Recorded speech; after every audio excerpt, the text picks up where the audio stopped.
Après ce débrief, il y aura bien entendu celui du Barça. Les amis, bonjour, j'espère que vous allez bien et que tout se passe pour le mieux pour vous. Victoire 3-1 du PSG pour ce quart de finale de Ligue des Champions au Parc des Princes contre Aston Villa. De base, on sait tous et on se le dit, Paris est clairement favori dans leur stade. Aston Villa, bon, qui était sur un enchaînement de beaucoup de victoires. Et tu te dis, logiquement, le PSG dans ce genre de match, habituellement, on les connaît. Le PSG, en tout cas qu'on connaît par le passé, non pas forcément celui de cette année, c'est un PSG qui est capable du pire. Mais ça, c'était avant. Avant, ça aurait été un match très piège, très difficile à jouer. Un pari favori, c'est pas ce qui... ça attire pas toujours la gagne, la sérénité et le doute, parfois même les faisait sombrer. Aujourd'hui, actuellement, et depuis quelques mois, ce PSG est une équipe qui en fait fait partie des plus grands de la saison. Et c'est une équipe en fait qui a 11 joueurs qui vont se donner du début à la fin, qui ont 11 joueurs qui vont conquérir, qui vont chercher et qui vont être à la conquête d'une victoire du début à la fin, à l'image des attaquants, à l'image d'un Doué, d'un Kvara, d'un Dembélé. 3 joueurs, honnêtement, 3 joueurs là, tu te dis la saison dernière, on te dit l'année prochaine, t'as Doué, Kvara et Dembélé comme des favoris pour gagner la Ligue des Champions. On te dit, ouais, bon, ça a coulé. Hein. Tu te dis franchement, ok, mais bon, Kvara, qu'est-ce qu'il est devenu? Dembélé, bon, vraiment tellement irrégulier, n'a pas de stats. Et Doué, limite, 90% vont dire, c'est qui? En face, t'as Emiliano Martinez, élu meilleur gardien du monde, très provocateur, etc. Et une équipe d'Aston Villa qui ne pourra pas faire le jeu, mais qui pourra piquer. Je voulais vous dire un truc aussi, que je vais dire dans cette vidéo et dans le débrief d'après aussi. Moi, qui supporte le Real et les suis, mais le monde d'écart que je vois là, entre le Real et Paris, et entre le Real et le Barça. En parlant de Paris-Barça, ce serait un match de malade. Mais à ne pas sous-estimer une équipe comme l'Inter. Et Arsenal après aussi, mais l'Inter aussi, attention. Eh les gars, le foot, on est dans une ère où le football n'a plus la place à des mecs qui ne bougent pas assez. Le foot actuel, si t'as une équipe qui joue à 11 et qui bouge à 11, en face, ça doit bouger à 11, sinon t'es mort. À part si l'équipe d'en face est une équipe qui te prend le ballon. Mais là, on est dans une ère où le Barça et le PSG actuellement, c'est des équipes qui ne te laissent pas le ballon, qui vont pousser, c'est des équipes qui ne te laissent pas le ballon, qui vont te pousser à reculer, qui vont conserver et qui vont faire un football de handball devant ta zone, donc à te pousser soit à dégager dès que tu récupères, soit à perdre le ballon, et à essayer de te dominer et te mener.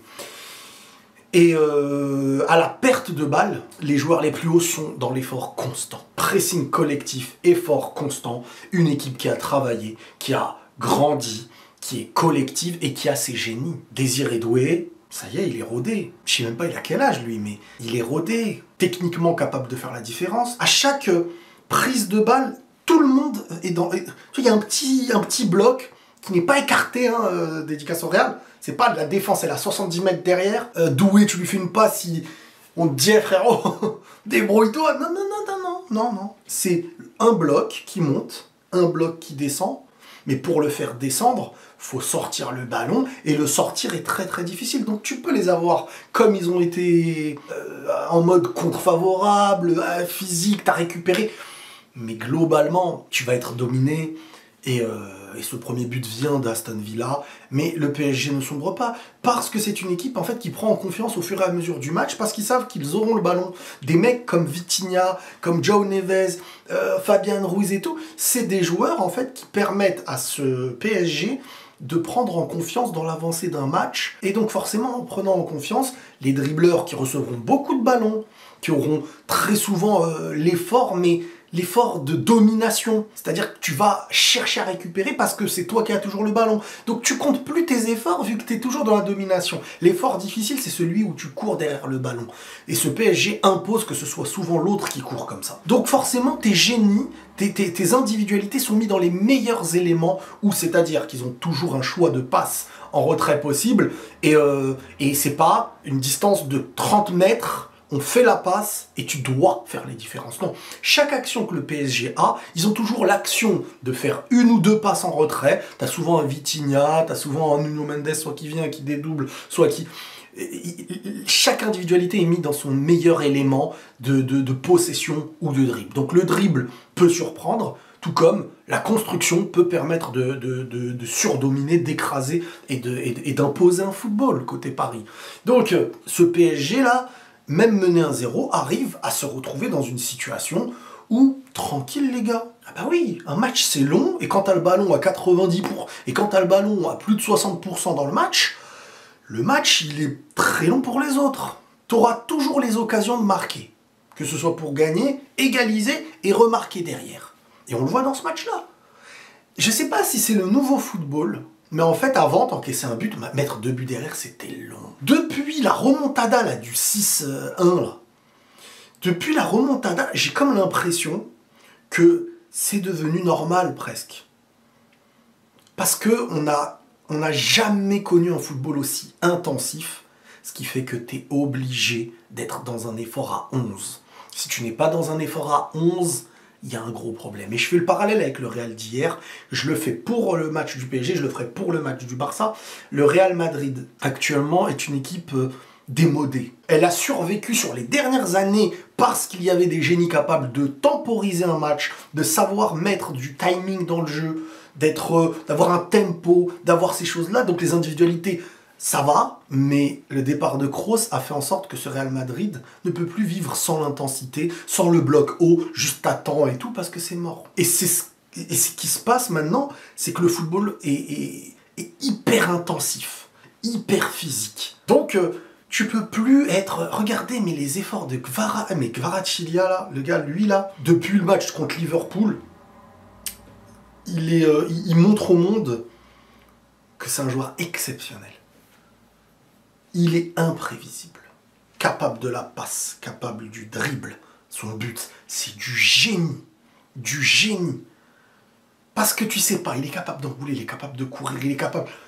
C'est une pépite. Franchement, Paris, là, le nombre de joueurs en même temps qui sont en train de sortir là... Bon, lui, il ne le sort pas, et à Naples, il a déjà prouvé. Mais il était beaucoup plus calme sur la fin, jusqu'à tout le monde pouvait se dire, est-ce que c'est une bonne recrue Mais tu vois l'immense joueur qu'il est actuellement, parce qu'il s'adapte au grand et au plus haut niveau. Et le football du PSG aujourd'hui, moi j'ai pas envie de tomber sur Paris aujourd'hui. Je suis le Real. Le Real de cette année, il se mangerait une rouste qui ferait mal au cœur. Hein. C'est pas le moment. Le Real de cette année n'est pas du tout au niveau. Ni au niveau de l'Inter, ni au niveau du Bayern, ni au niveau du Barça, ni au niveau du PSG, ni au niveau d'Arsenal. Ils sont, je vais pas dire c'est du Aston Villa, voilà, pour pas exagérer, mais honnêtement, parmi tout ça, là, c'est l'équipe, elle perd normal contre toutes celles que j'ai citées. Donc on va revenir maintenant sur le but qui pour moi est le plus important du match.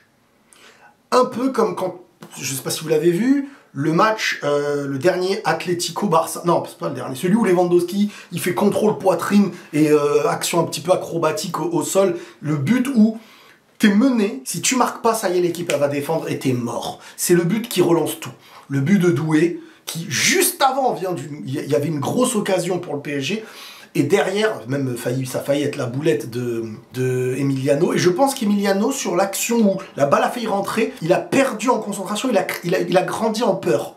Il y a eu un doute, un gardien comme ça, il est très confiant. C'est un gardien qui impose même à l'autre de la peur et de la confiance. Sur l'action, là où il a failli avoir but, il a commencé à perdre son duel mental sur le moment. Et quelques secondes après, t'as Désiré Doué qui fixe très très bien, il est hyper agile, il a des appuis de fou. Et il se met sur son pied pour faire un enroulé qui détruit le gardien.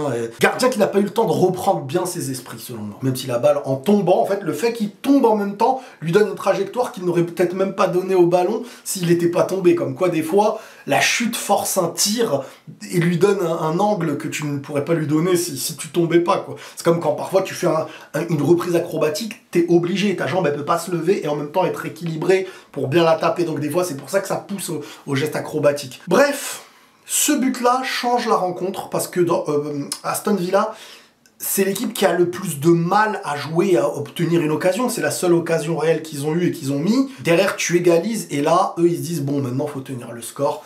Et après, tu fais le match qu'il faut. Tu fais le match parfait. T'as le but exceptionnel, t'as la surdomination et t'as le but exceptionnel de Guevara. Que des buts de talent, des ailiers, etc. et tout, qui reviennent chercher le ballon dans les pieds. Très peu de gâchis quand tu fais une passe à quelqu'un. Pas beaucoup de passes ratées, pas beau. Et c'est ça, ils sont cohérents, ils sont ensemble et le foot va très vite. Hein. Le foot va très vite. Chaque année, et oui, il y en a qui, ça y est, bah...